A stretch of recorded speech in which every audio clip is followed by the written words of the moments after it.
psychiatry and psychology. What's the difference? You know, regulating your emotions means don't let your emotions dictate your behavior in every single scenario. The phrase, change your thoughts, change your life.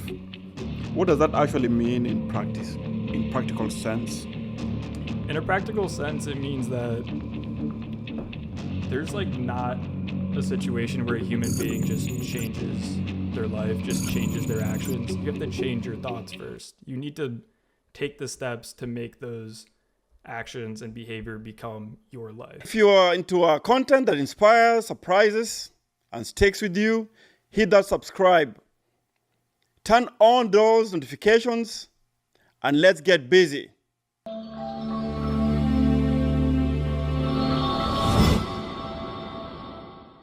Welcome to JBZ Media, where real stories meet real healing. Today's episode speaks directly to anyone navigating the challenges of mental health. The patients, the survivors, the fighters, and those still trying to make sense of their everyday thoughts. On this platform, we remind you of something powerful. You are not your diagnosis. You are not your worst day. And you are not defined by the negative thoughts that come and go. You are a whole person, deserving of support, compassion, and peace. Today, I'm joined by a great friend, Mr. Aaron Nataline, who was a bachelor in psychology from Wake Forest University, hoping to get masters in social work to practice either as a social worker or therapist. But currently, he's a dedicated psych technician with years of hands-on experience working with individuals facing mental health struggles. He brings valuable insight into navigating and overcoming negative thinking through reframing techniques. Before we dive into this meaningful conversation, we encourage you to like, subscribe, and share our content. Your support keeps us engaged, growing, and able to bring more conversations that matter. Thank you. My brother, welcome to the show, and please introduce yourself further. Thank you so much for having me, Jay Busy. Yeah, I'm Aaron. I'm this gracious podcast host, new coworker. You know, we do a lot of things in the psych field together right now, and I currently work as a mental health technician, working inpatient, and I recently got my bachelor's of arts in psychology in May. So I'm just cracking into the field, but I feel like I have learned a lot recently, and I'm recently putting it all to the test in the field, and it's given me a lot to think about in terms of what do we know about psychology and how does it really apply when you're trying to use it to help real people in real life. Okay, so you're trying to use psychology in a mental field? Yeah. Trying to see how things they teach you in school and things professors think is worth you learning to get your degree work in the field when you're actually supposed to be putting your knowledge to making someone's life easier and more normal functioning. Could you tell the viewers, because I know a lot of viewers, sometimes they get confused when it comes to psychiatry and psychology. What's the difference? Yeah, this is something that I just did 4 years for a bachelor's, and it took me probably 2 or 3 years to fully understand that. Where psychiatry in basically every context deals with medicine, deals with the prescription of medicine that helps people deal with the symptoms of their mental illnesses. And to be a psychiatrist, you need to go to med school. You need to do a certain bit of med school to actually be able to prescribe those drugs that help people deal with those things. Where I would say, you know, psychiatry falls under the umbrella that is psychology. But there's a lot more people that practice psychology that don't work as psychiatrists. People that practice psychology that aren't psychiatrists include mental health technicians, psych nurses, behavioral analysts, counselors, and therapists, where basically all those jobs require you get different certifications to let you closer and closer to patients and deal with their more sensitive information as it relates to their mental health. But for mental health tech, that just means, in psychology, it means, you know, watching behavior, observing behavior, and taking the steps to make sure your patients are not a threat to their own well-being or others' well-being. That's part of psychology. Yeah, I think it takes knowing the field of psychology to understand what it takes to do that job well. And do psychologists and psychiatrists, do they work together? Or these just two different people that don't work together? They work together. In a hospital, it's the kind of type of thing where the techs, as you go further up the ladder, that person sees the patient less and less, versus mental health techs and nurses in the psych field interact with patients the most. But in the same facility, psychiatrists and doctors and clinical psychologists are coming in, but they see the patients less because they're needed in more places. Their time is more expensive. So these people do walk hand in hand, but I would say mental health techs and therapists and psych nurses are the people that spend the most time with patients in most contexts of any place that deals with the treatment of mental illnesses. Well, got it. So anyway, going back and getting back to our topic for the day about reframing, what do you call it? Negative thoughts in our everyday lives, right? So when people think about mental health, the topic can feel overwhelming. How do you usually introduce the idea of understanding our own thoughts and emotions? Yeah, I mean, understanding your own thoughts and emotions takes self-awareness and takes making mistakes and learning and growing. You know, you could ask people that deal in not even psychology, but just childcare and teaching, especially younger kids, like when do people become able to regulate their emotions and make sense of their thoughts? But, you know, as we grow up, you're supposed to become more able to regulate your emotions. You know, you shouldn't be 20 something years old and getting cut off on the highway and crying and throwing a fit about it. You should be able to get mad in your brain at that person. You mean like throwing tantrum? Yeah, you shouldn't be throwing tantrums over things that only disrupt your life for 5 seconds. You know, regulating your emotions means don't let your emotions dictate your behavior in every single scenario. You know, it means if you said to me right now, man, you do not know how to talk into a microphone, Aaron, I could get really worked up about that and throw a tantrum, or I could, like, you know, take a deep breath, understand that made me angry, and then, you know, be mature about it and say, like, why don't you show me how to speak into a microphone then, you know? Okay. So this helps you thinking fast before you react. Yeah. Thinking fast before reaction. Yeah, like it's the opposite of being impulsive. Impulsiveness. If you're impulsive, you let your emotions and like your instinctual reactions flares up quick. Oh, okay. Okay. So why do you think so many of us struggle with managing negative thoughts in everyday life? Why so many people deal with negative thoughts? I would say that's because for the average person, life throws a lot of challenges at you, and those challenges and unpredicted problems lead to negative thoughts. That's to say that everyone has negative thoughts and has a lot of negative thoughts. It doesn't matter whether or not you know how to deal with them maturely or from like a healthy psychological lens. Everyone has a lot of negative thoughts because life isn't easy. If you have a very easy life, maybe you have less negative thoughts, but really every day you probably get upset or angry or mad about 50 things. Give me a scenario. Give you a scenario? Okay. I went to a grocery store a week ago and I was going alone to get groceries for my girlfriend and I. And I was walking in, I was looking through the parking lot. There was one shopping cart in the parking lot, a grocery cart, and I grabbed it and tried pushing it, and 2 of the wheels were stuck. So I couldn't push it. I see that and all I was the like, time. oh, I was like, this is awesome. I see that all the time. Yeah. I left Kroger's, it there. H-E-B. It's Kroger's. Kroger's does not care at all. Okay. So it didn't work. And then I was like, okay, hopefully there's carts in the store. So I walked into the store and there was not a single grocery cart anywhere. So I had to take 2 baskets and like double fist them while grocery shopping.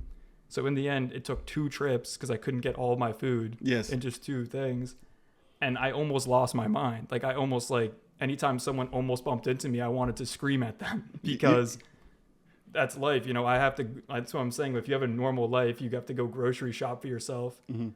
Maybe you work that day and then you grocery shop. Be close. Yeah. You know, maybe you work that day and then you grocery shop. Yeah. And there's no grocery carts and you're at the end of your fuse and you have negative thoughts about why does this happen to me? Why is Kroger's doing this to me? Sorry if you're maybe considering a Kroger sponsorship, but so it's personal. things happen, you know? So those are kind of small things that our negative reactions, but we just don't think about them. But it's just it's accumulation of things like that happens to us. Yeah, you can't. It's impossible to think maturely and objectively about every single thing that happens to you. Mm-hmm. That's would make you a robot. You know, I don't feel like you think about every single thing that happens to you and think of the cost benefit of it. Yeah. Especially when you work in psych, you know it. Yes. All day you're dealing with people that are, you know, their actual diagnoses make it difficult for them to make rational decisions. Borderline so patients. You have to hold yourself back the whole time Exactly. because you're trying to give someone medicine to help them and they spit in your face. So you spend 8 to 12 hours doing that. Yes. Then what happens when you've used all that patience all day and then you go to Kroger's and there's no grocery carts? You're out of patience for the day. All that is to say that I think in these scenarios, throughout the day, you are trying to keep yourself from letting your negative thoughts immediately dictate your behavior. And that's where reframing techniques come in because people that aren't diagnosed with a mental illness probably try to reframe and not let their negative thoughts dictate their behavior without thinking about it. But people that have things like major depressive disorder and generalized anxiety disorder get stuck. Add borderline personality disorder, add that too, yeah. You know, these are illnesses, speaking from someone who I'm only a mental health technician, but symptoms of these things are that your emotion regulation is less effective, that your mood is more dysregulated, which means that much less often you stop and think about not acting hastily after something bad happens to you. Yeah. You know? I get it. So from your experience, what are some early signs that someone might be getting stuck in unhelpful thinking patterns? Yeah. I mean, there's a lot of different ways I think you could see it, but you know, I think one way you would definitely see and hear about it is you've worked in a lot of inpatient care facilities, right? Yes, I do. Yes. In intensive care units, it usually doesn't always smell great, right? That's because it's a common thing that people that fall into depression start to give up on getting out of bed, showering, and brushing their teeth. Because they feel unworthy. Yeah. They feel unworthy. Not motivated at all. Because on Monday, no energy. On Monday, they woke up without energy and decided, I'm not going to brush my teeth today. And then they decided, I didn't brush my teeth, so why should I even shower? And then the next day, they wake up and go, well, that's like who I am. Because some of them also, it goes with they have low self-esteem. Yeah, I mean, they self-esteem's a big other thing that affects all of that. And it's kind of things like self-esteem and confidence, where if those things are down, they're more susceptible, in my opinion, to falling into a cycle of bad, negative thoughts, which is why you hear someone say, yeah, I went through a bad depressive episode. I showered like twice in like a month because they woke up every day thinking, I didn't shower that day. Like, why should I shower this day? It's a real thing. Like, I don't judge patients for that, especially when they're seeking care, but everyone goes through things like that. But that's an example of like a negative thought cycle, I believe. Yeah, I get it. All right, before we get into techniques, can you explain what cognitive behavioral therapy is in simple terms? If I had to try to answer it, cognitive behavioral therapy is a way to reshape how someone is thinking, how they rationalize things, and how they let their thoughts dictate their behavior. I mean, honestly, I don't think that I am someone that should speak to I shouldn't pretend to have a very qualified opinion on cognitive behavioral therapy because I'm not a licensed therapist. No. Anything you say, it could be, you don't have to be an expert on that. Yeah. It's just your own opinion. Yeah. Yeah, we just deal with opinions. And you might find yourself be saying something here. There'll be like maybe tens of thousands viewers or 100 viewers or maybe 1,000 or maybe 50. And they'll say, could be helpful. He's right. Yeah, or there's he's something wrong. might say might be helpful. That's true. Yeah. That's a good point. When it comes to people that are dealing with a mental illness that, mental illnesses, basically get every single one, a qualification you have to hit to be diagnosed is that it hurts your ability to function regularly in life. So cognitive behavioral therapy is working on the theory that you have thoughts that aren't cycling and working properly. They're not motivating you to function normally, and those thoughts lead to behavior that doesn't let you function normally, as at least Western psychologists would define that. So cognitive behavioral therapy is taking someone who is not getting up and doing their daily hygiene all day, and the therapist will say, how do we take the thoughts you have in everyday life and reframe them, try to make you get into the habit of thinking of new thoughts that will get you up and do those things. Of being productive. Which is probably exactly what you said before, is they probably want to encourage turning those thoughts into things that foster self-esteem and confidence. Yes. Because that's the cognitive part, is thinking thoughts like that. And the theory is that those thoughts will lead to behavior that is associated with self-esteem and confidence, which is getting up and doing your hygiene routine. Yeah, I get it. I think you hit it. I don't know. I think people are going to say, that kid just got a bachelor's. You can't talk about all that. We'll see. We'll see if I let you keep that part It's just in. freestyle. Okay, so a lot of people hear the phrase, change your thoughts, change your life. What does that actually mean in practice, in practical sense? Yeah. I don't know if I would get a bumper sticker that says change your thoughts, change your life and put it on my car, but maybe. In a practical sense, it means that there's not a situation where a human being just changes their life, just changes their actions. You have to change your thoughts first. You need to take the steps to make those actions and behavior become your life. If you get up and water a plant tomorrow because you said, I'm going to water a plant today, and you just said, that's something I'm going to do today, you're probably not going to keep watering a plant every day because you just made that an action for the day. But if you're more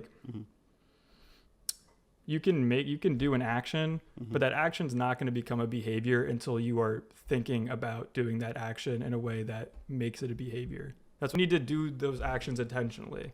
Okay. If you want to, maybe a different example is if you want to start leaving for work, you're late to work a lot. So you're saying, instead of leaving 15 minutes before my clock in time, I'll leave 20 minutes.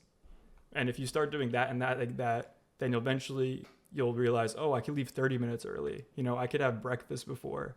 And then your intentions behind those actions shape your life. You can't just wake up one day and say, I'm going to just see what happens today if I try this. That's better than nothing, I would like to say, but that's not going to change your life. You have to put some effort and dedication. Yeah, I think that might be a little bit more personal preference, where I feel like I'm an over planner, and I think planning and intentionality will make your goals actualize better. But that's what I think about. What was it? Change your thoughts, change your life. Yeah. Is that my bumper sticker? Yeah. Yeah, okay. What does reframing mean in the context of mental health? And how is it different from just trying to think positively? In the context of mental health, I think the answer to that is the difference of just thinking positively. But in the context of mental health, reframing is about getting out of a habit of getting into negative thought cycles like we were talking about.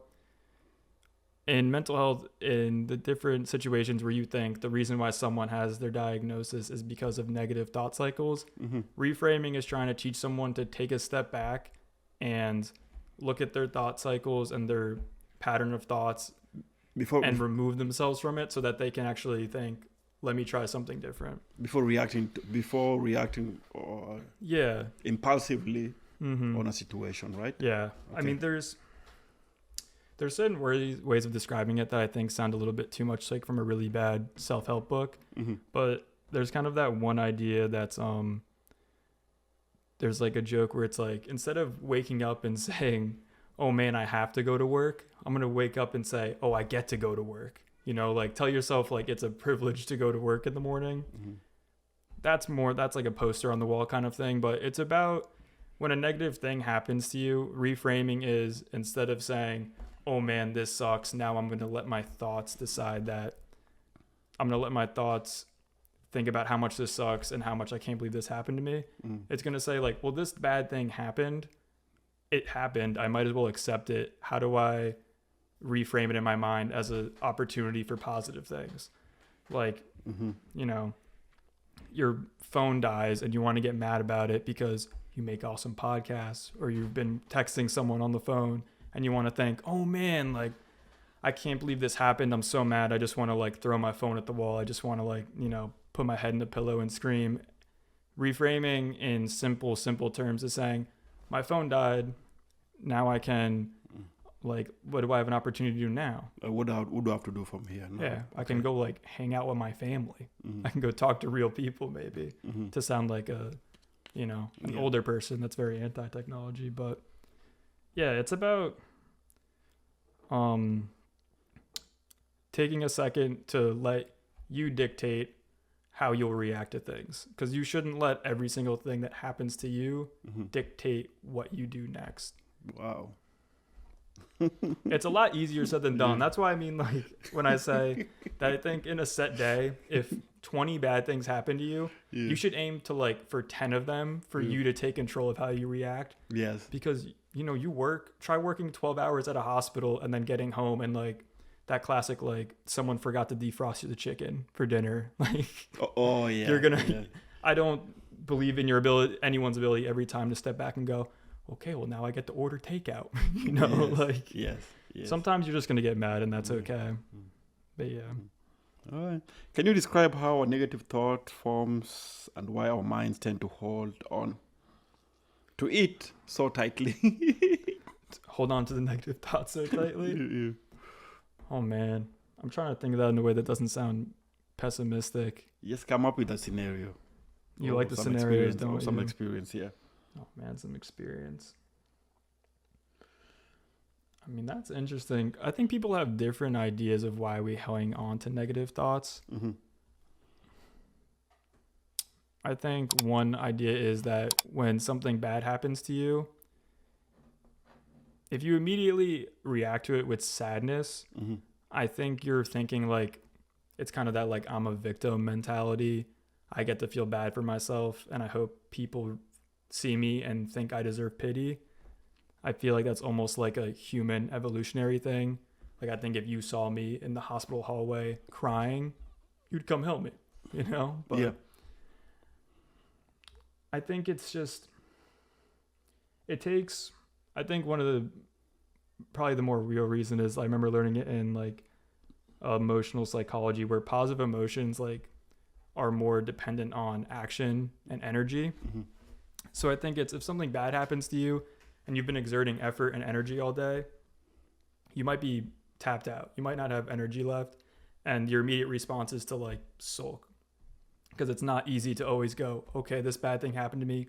Let's rebound. Let's reframe my thoughts and go on to the next thing, because maybe you've already had a full day of trying your best to think positively. And I mean, what do you like when your first reaction to like, you know, you try to go to a restaurant and Google said it was open and it's closed. Sometimes, especially on like the second try, it's hard to go look up a third one, you know? All of a sudden you're like, well, I know McDonald's is open at 3 a.m. every single time. I think it's just, it takes more action and agency to think positively about things. And that's hard to do when you just like live the full day as a human being sometimes.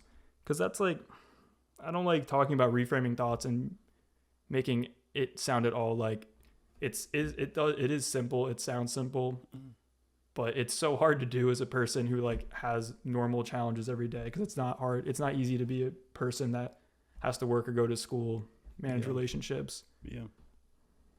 Yeah. So what are some common thinking traps or distortions you see, and how do they impact how we feel day to day? I mean, I think a really common one is, I think people who, for some reason, have a reason to lose confidence, they start to say they're in school. I know this has happened to me. If you have any reason where you lose confidence, or maybe you're just like in a bad spell where you're in a bad mood for a couple weeks, whether or not you're actually depressed, the next like week or so you go to school, you're with people, it's more likely that you see every person as thinking negatively of you, you know? I went through that when I was in college. It happened. It literally happens. Go home for winter break, and I don't know, your family's not happy, and they make you not happy. All of a sudden you're in a bad mood. You go back to school and you'll go into class and have normal interactions with everybody, but your brain will tell you that person was like laughing at like the shoes I wore today. That teacher thought like my answer was like they should kick me out of school for it. When really they were just like, that's just Jay busy. We see that a lot in psych. With the psych patients. We see that. That's very common. I'm saying, I've looked back at myself and been like, I can't believe I walked into a coffee shop at 7 a.m. and thought anyone gave a single like anything about me, you know? Yeah. Like that's too common. People do not have, especially strangers, people do not have time to worry about you like that. And that's how you can always tell someone is going through a tough time is they think a stranger they talked to for 3 seconds was like, I hate him. Like, no, dude, they don't know you. You like kind of like shuffled in place in line at ShopRite or, you know, Kroger. Yeah, that was my New Jersey roots. Have you ever had a experience with on that with the psychiatric, any psych patients that are you taking care of? Or how did they go? Yeah, for sure. I'm trying to think about a way to speak in not specifics. I mean, there is that. Because that's too common. It's very common. Yeah. I mean, there's the one thing. Yeah, so with examples of how people that I've seen in inpatient psych, negative thinking, everyone they encounter is thinking negatively about them, is especially patients who, in scenarios where there's a bad moment where a patient has to be physically restrained or taken away from the rest of the patients because they cause a fuss or they try to like harm another patient or a staff member. There's 2 things that happen that remind me of this, where afterwards that patient is like crying and so apologetic after, and they think it's the first time like any staff has ever been like encountered something like that. Or the thing that's like even more hard to understand, I would say, is patient A has a code where they have to be restrained or secluded from the rest of the patients, and there's like patient B that was in the room and thinks they caused the entire thing, but they were not related to it at all, and they keep coming up to staff going, I think I might have been the one that set them off, I think I might have done this, I think I did that. And I'm like, I didn't realize you were in the room when this happened. I don't think anyone blames you for anything. And they're like saying like, no, it was all me. Yeah. And maybe they're literally just having, it's a version of like a hallucination or something like that. But you see it, I see it with people who symptoms are mostly just that of depression, where they think anything that goes wrong in the room is related to them. They think everyone is holding it against them. Yeah, that's common. So if a listener wants to start practicing reframing today, right? Our viewer, what's a simple beginners-friendly exercise they can try? I think an exercise could be, I hold by the thought that people reframe every day without knowing it. But I think a way to track that and make it more intentional is try to like task yourself every day. Like each day say, I'm going to try to intentionally reframe my thinking 3 times. Like 3 times during the day, I'm going to encounter a challenge or a situational disappointment. And I'm going to step back and say, okay, this happened. I was having these thoughts about it that are just going to lead to me being in a bad mood and having bad thoughts about myself. I'm going to choose to have these thoughts instead, which should set me up for a better day. And I think people do that. That's what I mean, that I think people do that regularly, people that do not have a mental illness. But I think for a listener, I think trying to task yourself with acknowledging that you yourself are doing that reframing technique 3 times a day will make you more emotionally adaptable and resilient in the future. I think it helps with relationships. I think it helps with when you and someone else are talking and you think, and they snap at you or you snap at them, instead of you taking it as a personal dig either which way, instead you step back and think maybe one of us just had a hard day and we can restart again. And the positive spin on that is, if I don't react emotionally here and we keep talking as friends and politely and respectfully, we're going to grow past this, and our friendship or our relationship is going to be stronger because we did not let one snap, one impulsive, happening affect what is going to come next in our day together. Aaron, thank you. Thank you for having me. Yeah. As we wrap up today's conversation, I want to give a big thanks to you, our guest, for breaking down these ideas in such a real and accessible way. Mental health can remind us that we all have power to shift how we see ourselves and our experiences. To everyone listening, we appreciate you for tapping in. If today's discussion helped you or sparked a new perspective, don't forget to like, subscribe, and share. It truly keeps us growing and connected. This is JBZ Media, where real stories meet real healing. Until next time, take care of yourselves.